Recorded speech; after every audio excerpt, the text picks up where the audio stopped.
Now broadcasting the Dr. Nilda Business Foresight Show, positioning your business with strategies for an extraordinary future.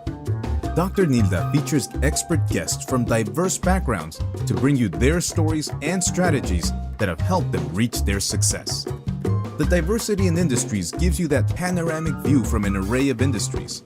They are innovators, thought leaders, trendsetters, and strategists. Here, Dr. Nilda reveals strategies that will position you to be on the cutting edge and be able to do what you love with the people you like, making the profits you want to live the lifestyle that you have dreamed of. And now, here's your host, Dr. Nilda Perez. Hello, and welcome to the Foresight Strategies Group with your host, Dr. Nilda Perez, and co-host Rachel Calderon. And today with us, we have a repeat interviewee, Jeremy Sisson. Jeremy Sisson, MBA, is the CEO and broker of records for Evan James and Associates, which is an award-winning full-service commercial real estate brokerage, headquartered in Central Florida. They specialize in investment sales, landlord and tenant representation, debt sourcing, and property management.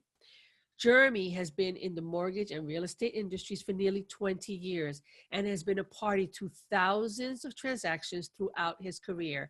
So welcome, Jeremy. We're so happy to have you back because we had stated that you would be back because there were two other predictions in commercial real estate that you were going to share with us. But let's take some steps back. Before you do that, for whoever did not listen to your first interview, why don't we recap the first two predictions that you had, okay? Yep, let's do that. So the first two, the first one was the Amazon disruption of brick and mortar retail landscape. And number two was the rising need for new low-income housing inventory stock. So if you remember, let me kind of go through those and give you some bullet points. Yes. We talked about the 5 points why Amazon is going to have a major impact on some sections of the brick and mortar retail industry, and one of which was the one-click checkout, if you remember that. Yes. Another of those points was the killer product search. Remember, we said that the Google was the online, or they are the Google of online retail. Over 55% of online shoppers start their search with Amazon. We talked about retail strip centers and the landscapes and how the tenant mixes are going to change. We talked about, if you remember, the retail businesses who would be least affected by Amazon's presence.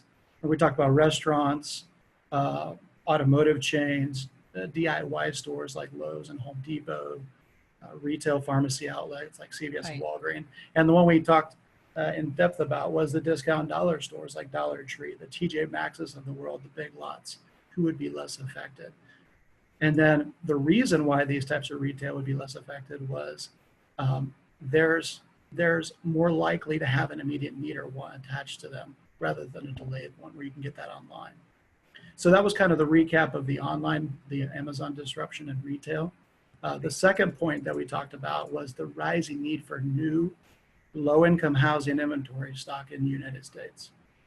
Last time we talked a little bit about how the study of how many people will be either at or below the poverty line or in the lower middle income brackets by 2030 or 2050 due to income disparity, which will be a tremendous amount of people.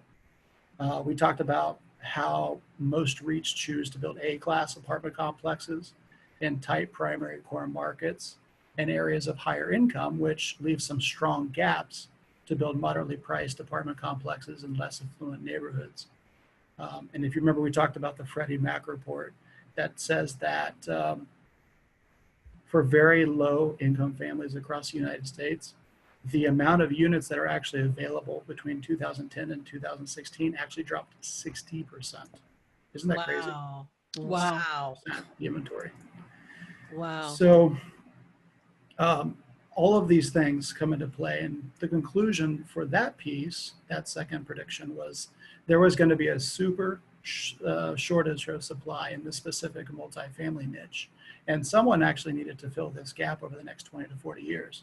So we agreed that the market is very resourceful and will more than likely find a way to make this happen profitably. Okay. So would you like to go through the true or false game on some of the misconceptions about commercial real estate first, or do you want to go through number 3 and number 4? I want to go into number 3 and number 4 because I love your foresight predictions. Sure. Right. So if we can, let's do number 3. Okay. I want you to give me those predictions, your third prediction. So number 3 is, if it's all right with you, I'm going to set up the number 3 first before I reveal which niche in commercial real estate will be affected by renewable energy sources and why. So this is about renewable. Okay. Okay. So as we know, the U.S. energy policy has been reliant on fossil fuels as long as cars and trucks and boats have been around. So there were some recent energy bids for wind and solar in Colorado that were posted on Green Tech Media. They made some headlines recently. I don't know if you saw them or not. There was an all-source solicitation of bids by Xcel Energy, who at the time had about 430 bids in on 238 individual projects. Now, if you're not familiar with them, Xcel Energy, they're a holding company based in Minnesota. They serve around 3 million plus electric customers, almost 2 million natural gas. Basically, they serve customers from Minnesota all the way to Texas.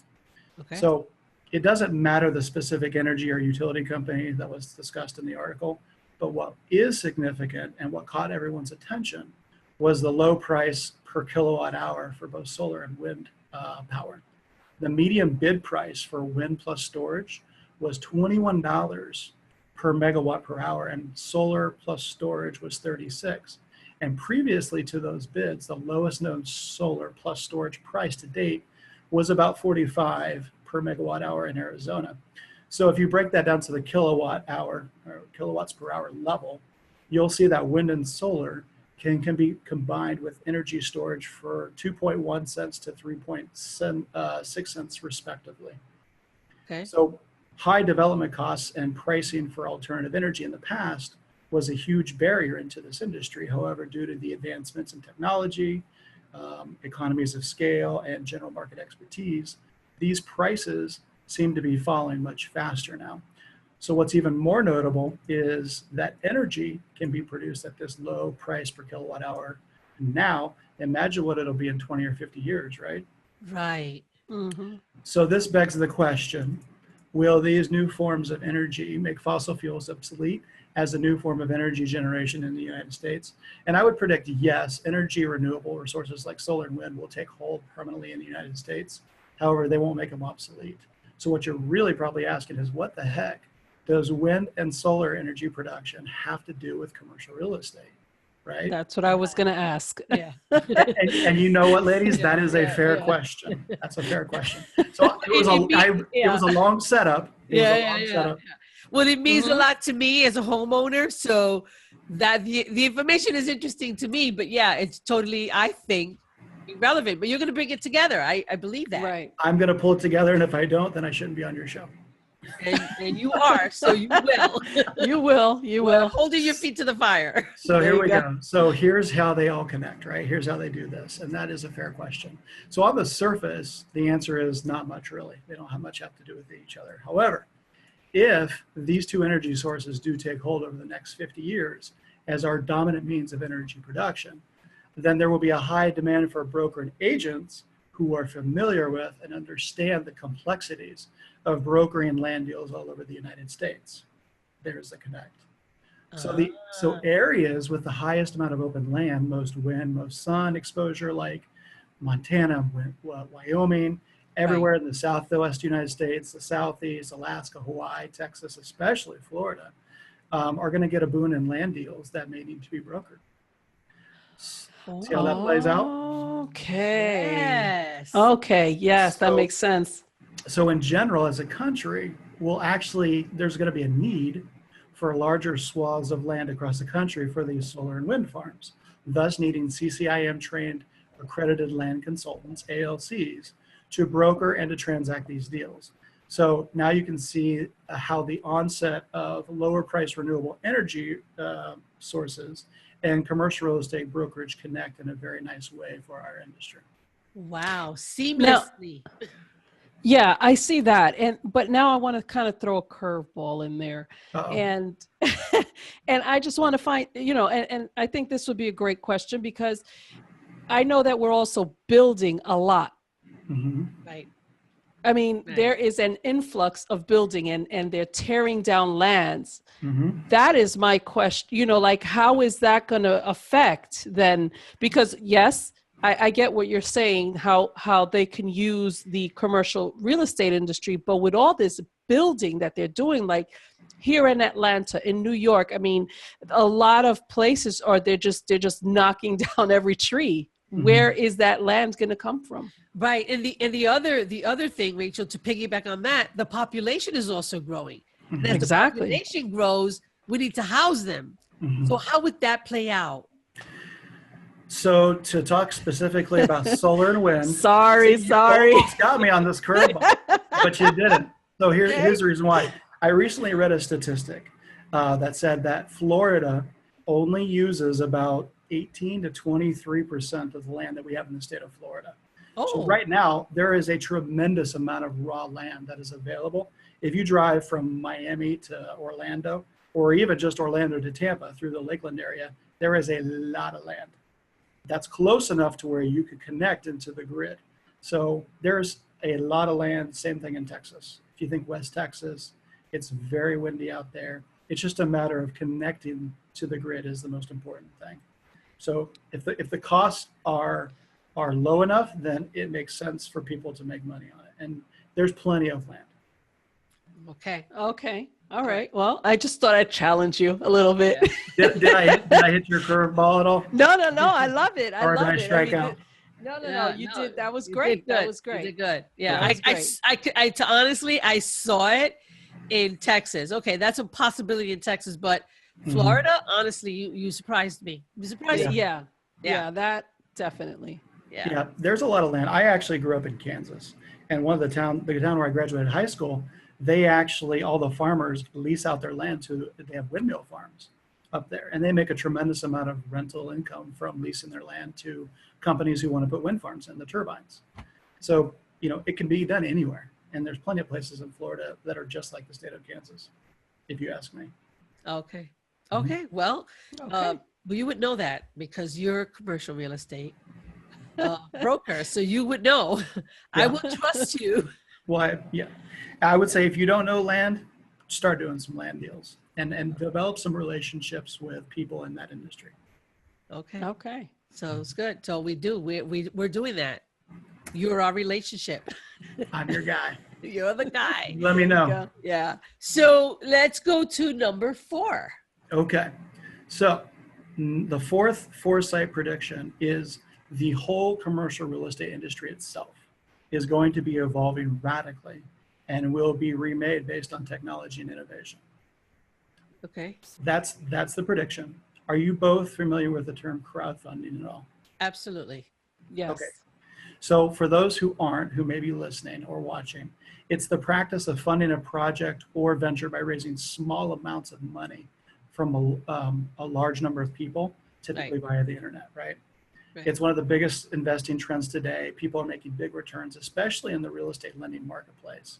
So sites like Fundrise, Realty Mogul, Alpha Flow Equity, Multiple, Realty Shares, Share Estates, Pure Street, Crowd Street are just to name a few. And all of them have various fees ranging from none to 1% and various minimum investments from $500 minimum up to $10,000 per investment opportunity. And they also vary on their level of customer service, their ease of use, their amount of deals on their site, and their due diligence process. So the reason why I say that is the one thing that everyone can agree on is sites like these and new advancements in technology in general are going to augment and potentially replace how we do commercial real estate deals in the future. Okay. So a case in point, there are a number of websites where for a monthly fee, a company will pull together an entire commercial real estate offering memorandum for a new listing presentation, which used to be the agent and the broker's job or their marketing manager. And that took many days to pull that information together for a presentation. So now with the help of automation and big data, they're pulling together recent sales comps, rent surveys, local demographic information, psychographic information, general market employment data at the click of a mouse, okay? That wasn't done before.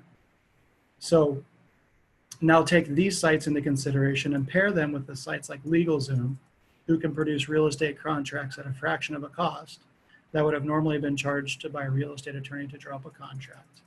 And then add in those who have developed negotiation strategies after years of psychological and scientific analysis, Right. and have integrated them into a proprietary system, which potentially guides buyers and sellers through the commercial real estate brokerage process without the help of a single human being, or a lot fewer of them at least, to get the job done. So these sites and companies who have developed them are trailblazers and typically come from outside of our industry. They see the commercial real estate industry as an antiquated way of doing business and want to revolutionize the process from within, while making some strong returns for themselves and their investor partners at the same time, which I can't blame them. Right. So the other piece of this, one of my favorite consulting firms, and I'm sure a lot of people don't have favorite consulting firms, right? You don't hear that term very often. No. You No. don't. Only us commercial real estate geeks, right? So my favorite consulting firm is Deloitte. I love reading their reports. And they recently did an in-depth study where they said that real estate brokerage could maximize value creation and growth by prioritizing 4 themes as they, which is commercial real estate brokerages, plan for the future in our industry. The first 2 were accelerate business and alternative capital options, which we already discussed. So focus on fintech, the value of real estate investment trusts, REITs. The third one was augment productivity, which was embrace robotic and cognitive automation, which we discussed. And the fourth one was advance people, reimagine talent and culture. So in summation, they said that real estate brokerages have to rewire existing behaviors and remodel key aspects of their HR functions, how they go about recruiting new associates into the organization, the actual employee experience itself once hired, the organizational design of the company, the leadership development tracks that they have in place for their people, and even the commission structures they have to change to stay competitive in the marketplace. Right. So the last thing that they said was, as the future of work evolves with the open talent economy and accelerating advancements in cognitive technologies, machine learning, AI, like we talked about on these sites, Right. commercial brokerages will likely have to be agile, innovative, and collaborative to continue to stay ahead of their competitors in a race for positive financial impact. And their final recommendation, and we totally agree with this, was either keep pace with the changes in the environment around us, or slowly become irrelevant and or obsolete and die off like the nearest blockbuster story you used to frequent, hold near and dear. Absolutely. Yes. Mhm. Exclamation point. Exclamation Point. There it is. Absolutely. And there it is. And this is what a lot of businesses don't realize, whether you're a real estate broker or an agent, or, it doesn't really matter what industry you're in. Mhm. You need to stay relevant. You need to, and honestly, today, to stay relevant, you have to be 5 steps ahead. Mhm. So that's where futuring comes in, because you need to be ahead, because being on pace with everybody else is no longer good enough. It's not. It's It not really isn't. anymore. So there's a big change, and this change is fast and furious. Mhm. So you have to be, 5-10 years out. You really need to know these things, and you have to see. That's one of the things that I admire so much about you, is that you take the time to read, even across industries. Because like you said, who knew? Like you look at energy as something separate from real estate. Right. Well, there's no need to know that information, but that information can have a direct impact Mhm. on real estate, commercial Very real much so. estate, open land, blah, blah, blah, So these are the things that we should know. Every industry should be very, very well informed, not only of their industry, but across industries, because those things can impact your business. And like you said, become the next blockbuster. I agree. Right. Well said.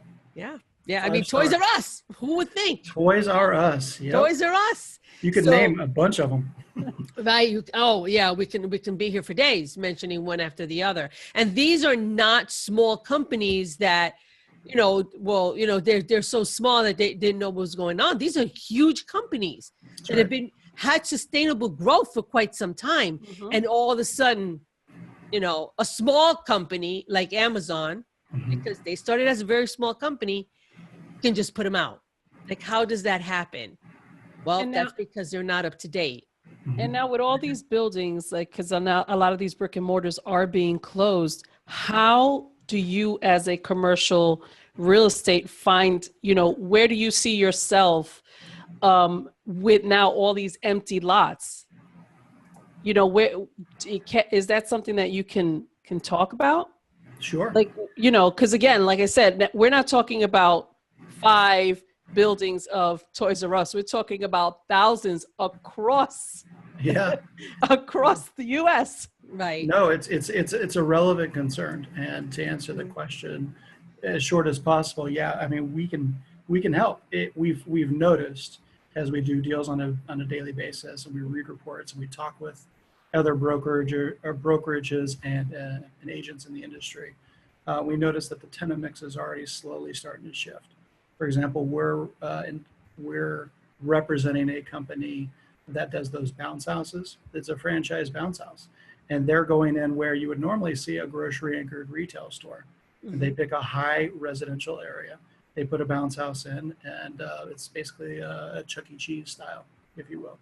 Mhm. So the mix, we're going to be able to either fill those retail spaces with something else, or they'll just demolish them and put something else. Self-storage is always needed.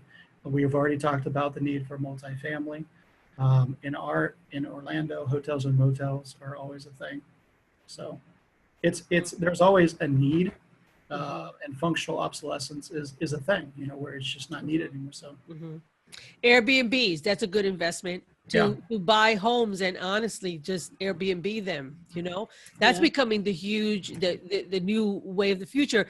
One of the people that we had here, I'm sorry, one of our interviewees Mhm. was talking about that. His specialty is hotels, hospitality.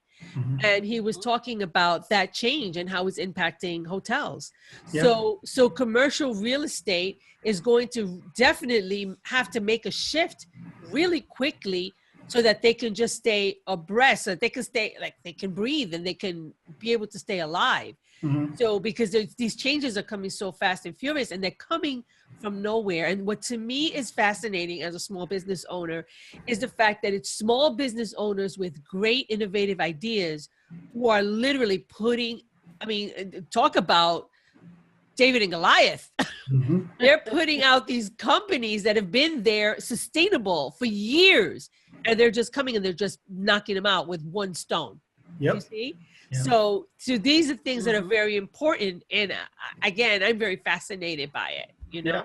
No, I agree. And the thing that I would probably just add to that is Airbnb does have an impact on commercial real estate. Because if you think about it, if you own a property and it's an A-class house and you could rent it out and it's near Disney World, for an example, if you can rent that out to a tourist who's in the area for a lot on a weekly or a nightly basis, Yep. or rent it out to a local family who may need that property, they're going to go because it's all business. They're going to give it, it's going to be an Airbnb property. So what that does is that eliminates and that takes off of the market more inventory, more stock of multifamily units that aren't available for the local population. Exactly. And it's a great income also, Sure. because you can sell. I mean, honestly, you're there for a week at, $1,100 a pop, for 7-8 days. Mhm. Imagine if you do that, nobody is going to have a $4,000, unless it's a mansion, a $4,000 mortgage. So you have money to be able to invest in more real estate if you could just buy a property and Airbnb it. Yeah. Yeah. I sat down with Yeah. one of the most prominent commercial real estate attorneys here in town last week. And he was telling me that he has some Chinese clients who are buying houses near all the parks, $300,000 to $500,000 per house in all cash, just for the Airbnb, just for short-term rentals. Yep. Short-term rentals. And that's really becoming the way of the future. So, this is the thing. It's so fascinating to be able to understand crossways. Once, it's funny. What I tell people all the time is, when, as a futurist, you just never really see the world the same way again. So you're constantly seeing opportunities that people pass by. I mean, to me, they're like a bright light, but most people won't even see it. They have Right. no idea. So because they're not looking. So when when you start doing futuring, when you start looking at foresight, you start looking at things differently, you see things like energy and how that can impact your industry. You see? And again, that's fascinating. I absolutely love that. So, any other predictions that you have sort of conjured up in the last few weeks since we last saw you? Well, I always have more predictions. So we could do a 5th and a 6th, a 7th and 8th, but we've got to do it for the next show. We've got to hold some, can't give everybody everything right now, right? That absolutely. So then let's play the game. Let's do the true or false game. Okay. So true or false, this is a game about the common misconceptions about commercial real estate. And what our team decided to do was put together some questions that we hear literally all of the time. So I'm sure your people who are watching and the people who are listening would be very interested in hear these. It's about investment brokerage as well as some tenant and landlord stuff. Okay. Okay. So how we're going to play is you both get an answer. And once you've both put in a true or false, then I'll tell you whether it's true or false, and I'll tell you the reason why. Okay. Okay. Because I'm sure people will be interested in hearing that. Whoever has the most correct after the 5, so we're going to go through 5 scenarios, you get bragging rights. We'll give you that. Okay. You get bragging rights over the other. Oh, There you go. Right. Name is going to be in lights. We're Yep. going to, oh yeah, absolutely. Let's do it. All right, Let's here we start. go. So we're going to play too. well, it's for you guys. It's for everyone who's listening, but it's for now. It's for you guys. It's 1-on-1, head to head. there you Okay. go. Dr. Perez and Rachel. Okay. So true or false, number 1, you have to be a high net worth individual or a company to buy commercial real estate investment properties. True or false? False. False. Both say false. Yes. And the answer is false. Congratulations. And Tell us why. And the reason why is you don't have to be an accredited investor or a high net worth individual to purchase commercial real estate. As a matter of fact, through the power of leverage, you can get into a $500,000 investment for only around $100,000 cash, which is around 80% loan to value. So we've actually traded triple net retail Dollar General deals in tertiary markets, which is like a rural area, for around that price point of $500,000 at an 8 to 11% cap rate. So these deals do exist. So the answer is false, and you both get a point. Congratulations. Yes. Awesome. All right, number Next. 2, true or false? The bigger the investment deal, the more time it'll take for my schedule to handle it. I'm going to say false. I'm going to say false. I'm giving you the easy ones first. You know that, right? Oh, Okay. Okay. All right, yes, the answer is false. Congratulations, you're both 2 for 2. Most people think that larger deals are more complicated, and a new buyer will be forced to spend more of their time at the property, doing repairs.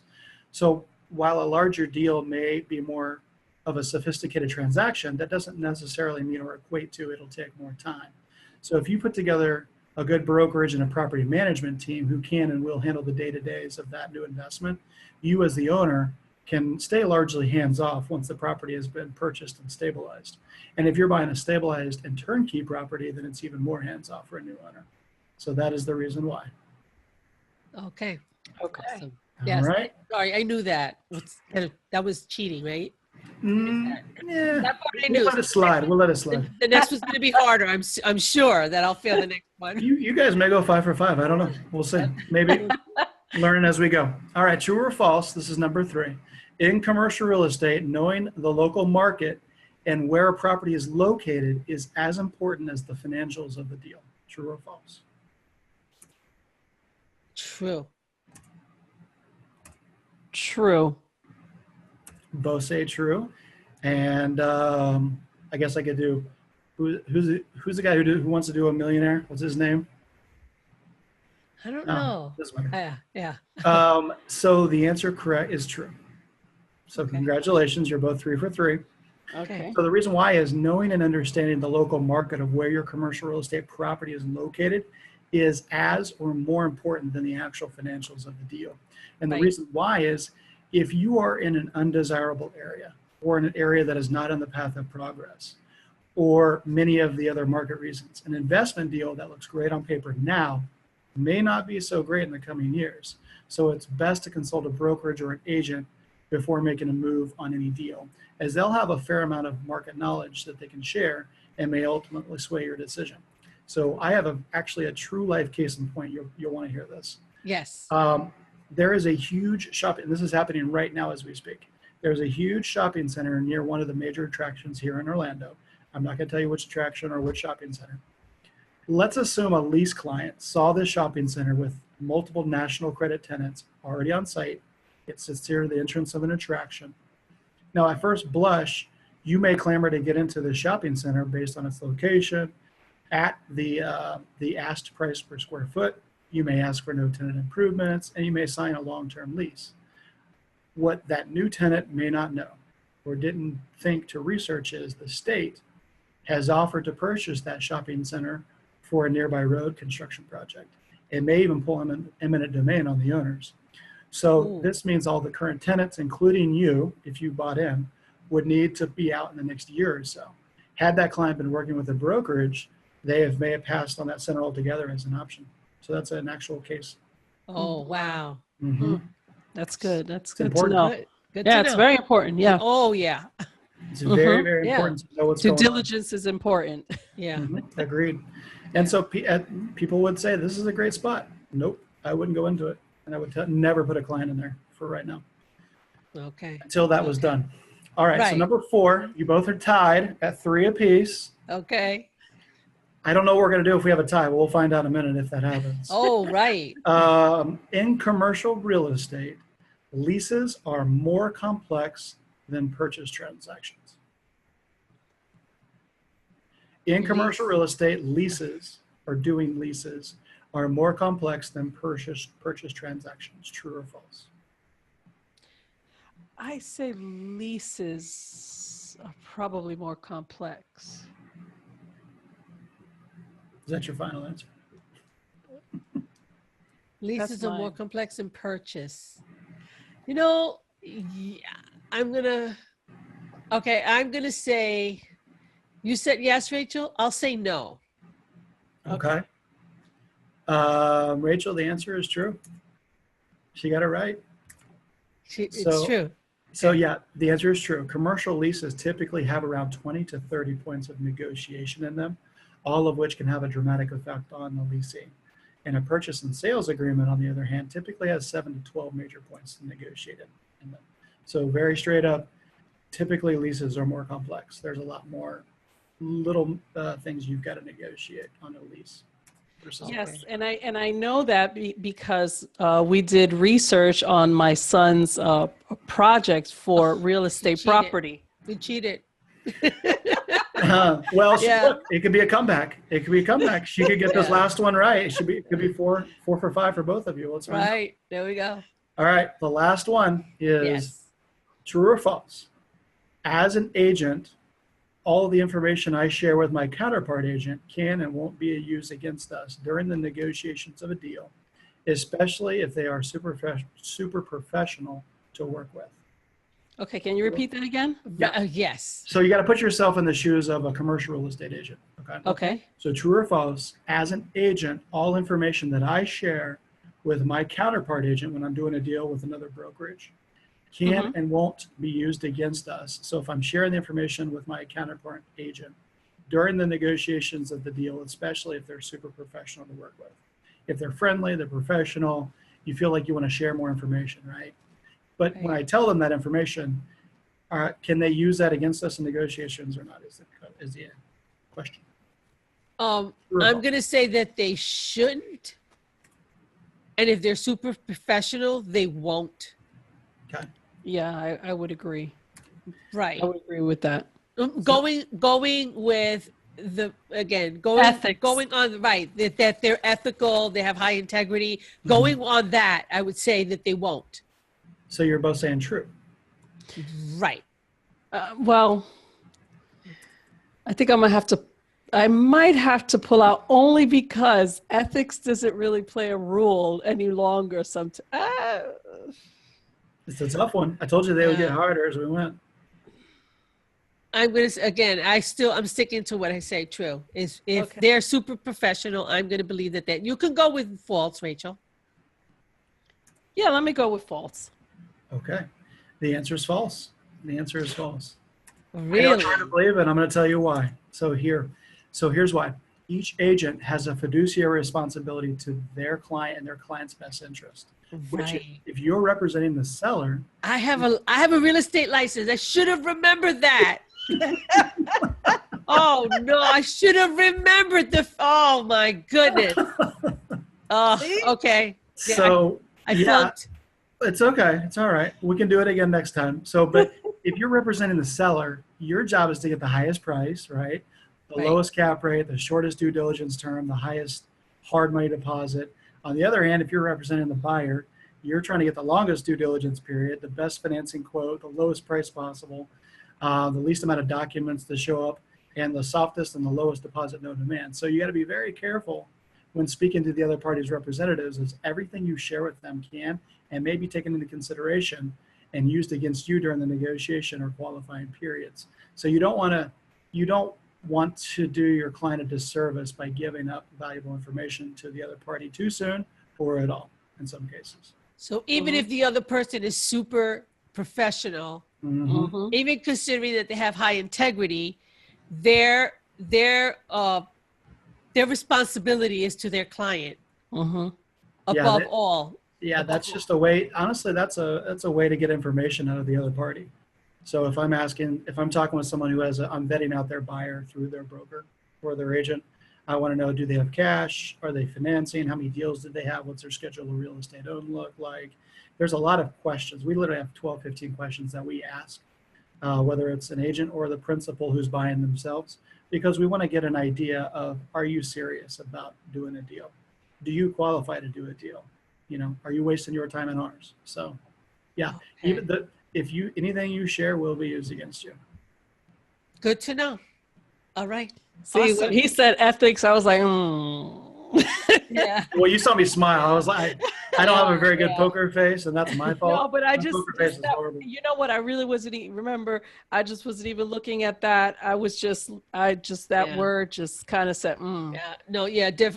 I also did not see the poke. I did not see it. I did not see that one coming. I just thought, well, high integrity, super professional. Let's go with that. But if they're super professional, then they would be protecting their client.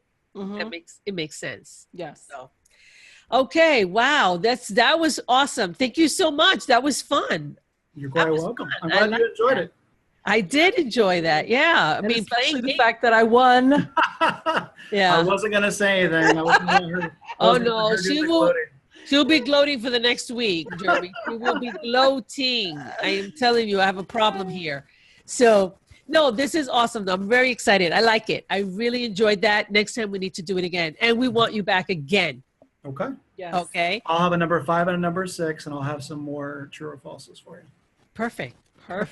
Perfect. Thank you so much, Jeremy. This was really awesome. I know the audience has really enjoyed this. This is going to be, this is good. This is a good thing. Again, the information is awesome. And so if they want to know more about commercial real estate, they should get in touch with you, right? Yeah, they can go to our website, which is www.ejarealestate.com. Right. They can email me directly at jsisson, SISSON, at ejarealestate.com. Okay. And they can also, if anybody's interested in getting a free valuation on what their property is worth, we do valuations for free. They can send in the information via the website. It'll get to the right Nationwide? person. Southwest United States, or Southeast United States, I'm sorry. Okay. Okay. Okay. Well, we'll be putting this on the website anyway. Yeah. We will be putting this information up. Okay. Thank you so much, Jeremy. I look forward to our next gathering, our next interview. This is fun. I know this was, I'm so glad that I left that true or false for the end. Yes. Because after that, It's a tough one. Yeah, and you know what? We needed to. And next time I win, by the way, send me the cheat sheet. Maybe. Well, I heard, I don't know which one of you told me this, but if I'm on the show 3 times, I get a free trip to Bali. Is that true? Oh, Is that the truth? No, yes, no, maybe. that was Rachel who probably promised you, so it'll be on her account. He's like, no, I'm not doing that. No, I'm just joking.